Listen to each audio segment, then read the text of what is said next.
Parti merkezi toplantıların sonuç bildirgesini aktaran sonuç olarak Türkiye bir yol ayrımındadır vurgusunda bulunan bir bildirgeydi yapılan bu açıklamada. Bunu pek gören bir siyasi zihniyet yokmuş gibi. Biraz önce ben internet üzerinden Meclis Başkanı Kurtulmuş'un açıklamalarını aktardım. Bir gazetecilerin sorduğu soruya ilişkin olarak temellinin de bir yanıtı vardı.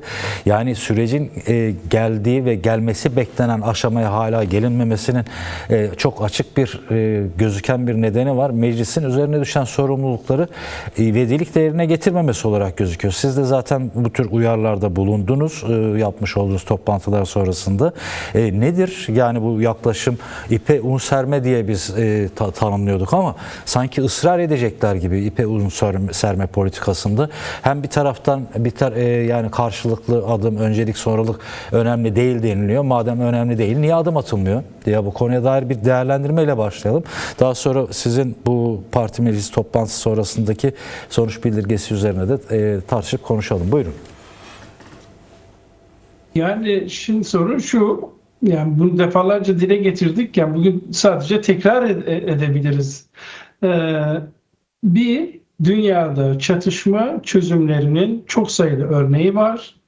Türkiye ilk kez bir çatışmalı süreci çözen ülke olmayacak. Yani bu konuda ciddi bir deneyim var, ciddi bir müktesebat var. İnsanlığın biriktirdiği bir tecrübe var. Yani bunu kabul edelim.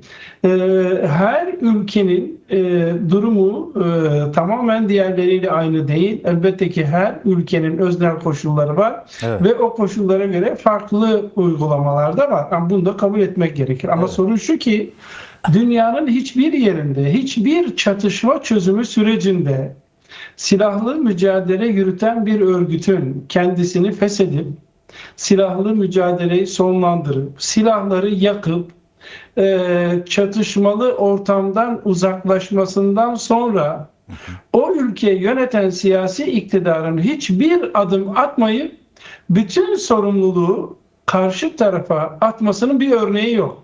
Evet. Şu anda yaşadığımız şey bu. Başka da bir şey değil. Hani bakın, biz Kürt sorunun çözülmesinden bahsetmiyoruz. Ülkenin demokratikleşmesinden bahsetmiyoruz. İşte ana dilde eğitimden, yerel yönetimler özellik şartına, çekincelerin kaldırılmasına onlarca başlık var. Bundan bahsetmiyoruz. Şu anda siyasi iktidar sadece çatışmalı sürecin sona erdirilmesini sağlayacak entegrasyon yasası konusunda bile bir adım atmış değil. Tartıştığımız şey bu. Peki neden ve bunu... Ve işin dramatik yanı, iktidar bütün günahı, bütün sorumluluğu hala bize ve bir bütün olarak Kürt siyasetine atıyor. Sebebi ne peki değerli Tiryaki? Bir adaletsizlik. Değerli Tiryaki, yani iktidarın bakış açısından bakmaya çalışırsa neden böyle bir yaklaşımda ısrar ediyorlar? Muhtemelen hiçbir adım atmak istemiyorlar. Bunu başka bir şekilde okumak mümkün değil. Nasıl muhtemelen mevcut durumun bu şekilde sürüp gitmesinden memnunlar. Başka bir şekilde açıklamak mümkün değil. Bakın, bu sürecin başarıya ulaşmasını sağlayacak şey toplumun bütün kesimlerinin, ülkede yaşayan her kesimin bu sürece bir kazanım olarak bakabilmesinin koşulu var şu anda. Evet. Yani bakın, çatışmalı süreç sona erdi. Herkes bunu destekliyor. Silahlı mücadele dönemi sona erdi. Herkes bunu destekliyor. Türkiye bir ateşin, bir uçurumun kenarından döndü. Türkiye'nin dört bir yanı ateş altında, ateş çemberinin içerisindeyiz. Ve Türkiye bir uçurumun kenarından döndü. Bir ateşin kenarından, kıyısından döndü. Ve bu büyük bir kazanım. Herkes için kazanım. Bir Kürt için değil sadece. Yani bir Afyonlu içinde, bir Samsunlu içinde, bir Ankaralı içinde, evet, bir Edirneli içinde, bir Karslı içinde. Herkes için bir kazanımdan bahsediyoruz. Türkiye'nin ateşten alınmış olması, bu çatışmanın dışında tutulabilmesi, en az siyasi iktidar kadar PKK'nın ve Sayın Öcalan'ın liderliği sayesinde biz bunu yaşayabiliyoruz bugün. Yani bu kadar açık. Kürtler memnun. Türkiye toplumu bir bütün olarak bu süreçten memnun, ama bunun kalıcı hale gelmesi için bazı adımların atılması gerekiyor. Yani insanlığa karşı suç işlemiş insanlar bile bu ülkenin tarihinde defalarca afla salıverildi. Bakın biz bir aftan falan bahsetmiyoruz. Sadece bir toplumsal bütünleşmeden, bir barıştan bahsediyoruz. Ve bu konuda bile bir yasal düzenleme yapılmasından çekiniyor siyasi iktidar. Gerçekten bu kabul edilebilir değil ve bütün sorumluluğu sanki DEM Parti bu sürece karşıymış gibi, sanki bir bütün olarak Kürt siyasi hareketi buna karşıymış gibi lanse etmeye çalışıyorlar. Kendi sorumluluklarından kurtulmak için aslında siyasi iktidarın bunu yaptığını farkındayız. Ama şunu görmeleri gerekir. Yani toplum şu anda bir bütün olarak söylüyorum. Yani toplumun en geniş kesimleri şu anda siyasi iktidara gerçekten bir avans vermiş durumda. Yani hani bu bir destek sunuyor bu sorunun çözümü için. Ama eğer bu sorunun çözümü için bu kadar destek varken bütün siyasi partiler neredeyse meclisteki komisyonda yer aldı. Bütün siyasi partiler neredeyse o komisyonun raporuna evet oy verdi şerhleriyle beraber bazı itirazlarına rağmen. Ama bu sürgüt böyle devam edemez. Böyle askıda bırakılamaz. 40 yıllık silahlı mücadelenin, çatışmalı sürecin sonlandırılmasından bahsediyoruz. Sadece cezaevinde olan insanlar, elinde silah olan insanlar ve hakkında dava açıldığı için yurt dışına çıkmak zorunda kalan, ülkeyi terk etmek zorunda kalan insanların durumuna dair bir yasal düzenleme konusunda bile bir adım atılmamış olması, emin olun gün be gün bu sürece desteği azaltabilir, bu umudu azaltabilir. Bu yüzden biz hassasız. Bu yüzden bu konuda bir ısrarla bir adım atılması gerektiğini söylüyoruz. Yoksa emin olun her Kürt, her DEM Partili sonuna kadar bu sürecin arkasında ve destek sunduğunu söylüyorum.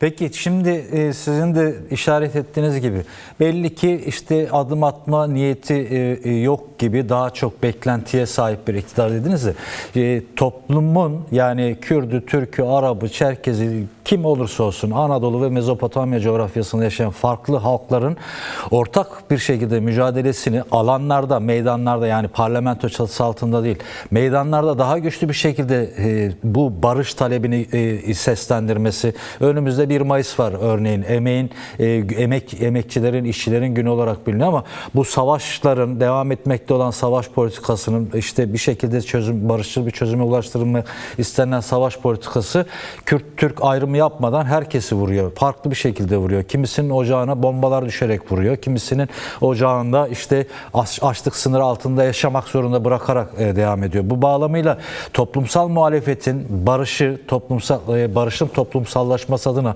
daha güçlü bir şekilde sahiplenmesi için DEM Parti üzerine düşenleri yapmaya çalışıyor kuşkusuz, ama ana muhalefet partisi başta olmak üzere diğer partilerle ortak bir çıkış, ortak bir işte daha güçlü ses verme, sadece 21 Mart Nevruz'unda değil, farklı günlerde de bu sesi daha güçlü bir şekilde seslendirerek iktidara adım attırmak mümkün değil midir? Bu konuya dair yorum ve değerlendirmenizi de duymak isteriz. Yani şöyle, bakın ben DEM Parti'nin genel başkan yardımcısıyım, yerel yönetimlerden sorumlu, eş sözcüsüyüm. Bu partinin milletvekiliyim ve partimize yönelik eleştiriler olduğunu biliyorum. Milletvekili grubumuza yönelik eleştiriler olduğunu biliyorum. Seçilmiş belediye başkanlarımıza, meclis üyelerimize yönelik eleştiriler olduğunu biliyorum. Partimize yönelik eleştiriler olduğunu biliyorum. Ama sonuçta bütün bunlara rağmen Kürt halkı bir bütün olarak dostlarıyla beraber Nevroz'da bir irade ortaya koydu. Milyonlarca insan Kürdistan'ın dört bir yanında, Türkiye'nin dört bir yanında Nevroz'da alanlara aktı. Adana'da, Aydın'da, Bursa'da, İstanbul'da, İzmir'de, Tekirdağ'da inanılmaz büyük katılımlarla Nevrozlar kutlandı. Hani Kürdistan'dan bahsetmiyorum. Yani Türkiye'nin dört bir yanında Nevrozlar kutlandı. Ve emin olun bu Nevrozlardaki en büyük mesaj barışa destekti, çözüme destekti. Sayın Öcalan'ın 27 Şubat'ta ortaya koyduğu iradeye destekti. Biz bunu gördük. Milyonlarca insan bu sürece destek verdi. Emin olun buradan yürümek mümkün. Biz 1 Mayıs'a da bu ruhla hazırlanıyoruz. Yani uzunca bir süredir Merkez Yürütme Kurulumuzun da, parti meclisimizin de, bütün kurullarımızın da gündeminde 1 Mayıs var ve 1 Mayıs'a da ekmek için, emek için, barış için, özgürlük için yürüyeceğimizi söylüyoruz. En geniş toplum kesimleriyle, bu ülkedeki bütün muhaliflerle, emekçilerle, kadınlarla özgürlük, demokrasi ve ekmeği için mücadele eden herkesle beraber o gün barışı haykıracağız. Barış mücadelesini ortaklaştırmak için o gün 1 Mayıs meydanında olacağız. Bunu sürdüreceğiz. Yani emin olabilirsiniz. Diğer konuya gelince, yani hani partimiz bir Bileşenler Partisi ama ittifak güçlerimiz var. Türkiye'nin sosyalist güçleriyle, toplum değişik kesimleriyle yürüttüğümüz ittifak çalışmaları var. Birlikte olduğumuz, mücadele ettiğimiz alanlar var. Ekoloji mücadelesini birlikte yürüttüğümüz, siyasal mücadeleyi birlikte yürüttüğümüz veya demokrasi mücadelesini birlikte yürüttüğümüz kesimler var ve onlarla da bu ortak çalışmaları sürekli konuşuyoruz. Muhalefet partileriyle düzenli olarak görüşüyoruz. Daha birkaç gün önce Cumhuriyet Halk Partisi'nin genel başkanı partimizi ziyaret etmişti. Biz yine siyasi partilerle görüşüyoruz.